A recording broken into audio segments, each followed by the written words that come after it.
Finally ಅವ್ರಿಗೆ ಈ ಒಂದು ಕೇಸ್ನಲ್ಲಿ ಶಿಕ್ಷೆ ಆದರೆ ಖಂಡಿತವಾಗಿಯೂ ಜೀವಾವಧಿ ಇಲ್ಲ ಮರಣದಂಡನೆ. ಮಿನಿಮಮ್ ಜೀವಾವಧಿ ಇದು, ಮ್ಯಾಕ್ಸಿಮಮ್ ಅಂದರೆ ಡೆತ್ ಸೆಂಟೆನ್ಸ್. ನನಗೆ ಖುಷಿ ಆಗ್ತದೆ if is given maximum punishment ಅಂತ. ಓಕೆ. ಏಕೆಂದರೆ ಎಲ್ಲ ಇದ್ದು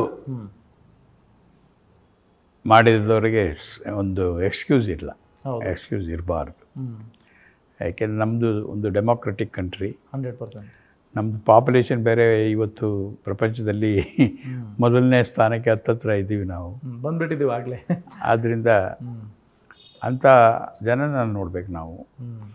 ಇಂಥದ್ರಲ್ಲಿ ಎಕ್ಸ್ಕ್ಯೂಸ್ ಕೊಡ್ತಾ ಹೋದರೆ ದೇರ್ ಈಸ್ ನೋ ಲಿಮಿಟ್ ನಿಜ ಅಂತ ನನ್ನ ಭಾವನೆ ಅನಿಸುತ್ತೆ ನನಗೆ. ಏನು God is there, I think you will sees, but weights.